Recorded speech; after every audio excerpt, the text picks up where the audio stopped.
కన్న తండ్రిని హతమార్చిన ఒక పోలీస్ కానిస్టేబుల్ ఉదంతం.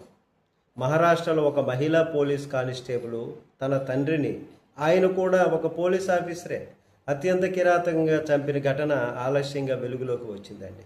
2023లో ఏప్రిల్ 25న చంద్రపూర్కు చెందినటువంటి పోలీస్ అధికారి జయంత్ భల్లావార్, 45 ఏళ్ళు ఆయనకి, విధులకు వెళ్లే ముందు కూతురు ఇచ్చినటువంటి మిల్క్ తాగారు. కాసేపటికే ఆఫీస్కి వెళ్ళిన తర్వాత కాసేపటికి మైకంతో పడిపోయి మరణించారు. అప్పట్లో గుండెపోటు అనుకున్నారు, అనారోగ్యం లేదా అనుకున్నారు.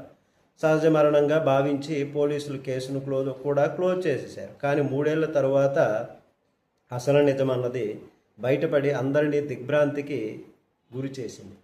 ఆర్య ఆశీష్ హెడ్మాకే అనేటటువంటి వ్యక్తితో ప్రేమలో పడింది అతని కూతురు.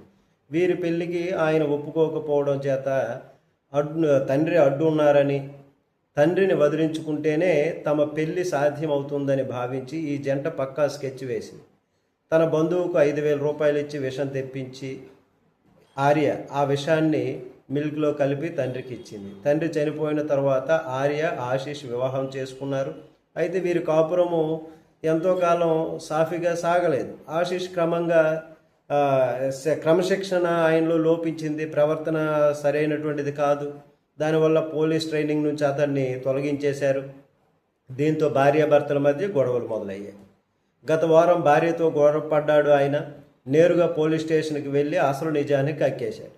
3 ఏళ్ల క్రితం తన భార్య తన తండ్రిని విషం ఇచ్చి చంపిందని, ఆ ప్లాన్లో తాను కూడా భాగస్వామిని అని ఒప్పుకున్నాడు. దీంతో పోలీసులు వెంటనే రంగంలోనికి దిగి ఆర్య, ఆమె భర్త ఆశీష్, విషం తెచ్చినటువంటి బంధువు చైతన్య మరియు విషం సరఫరా చేసినటువంటి మరో వ్యక్తి కూడా అరెస్ట్ చేశారు. ప్రస్తుతం 4 కూడా పోలీస్ కస్టడీలో ఉన్నారు.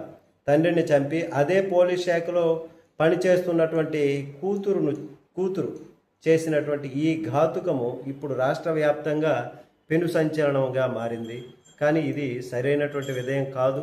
ఇప్పటికైనా కూడా అందరూ కూడా మారాలి, అమ్మాయిలు కానీ అబ్బాయిలు కానీ. జై శ్రీరామ్.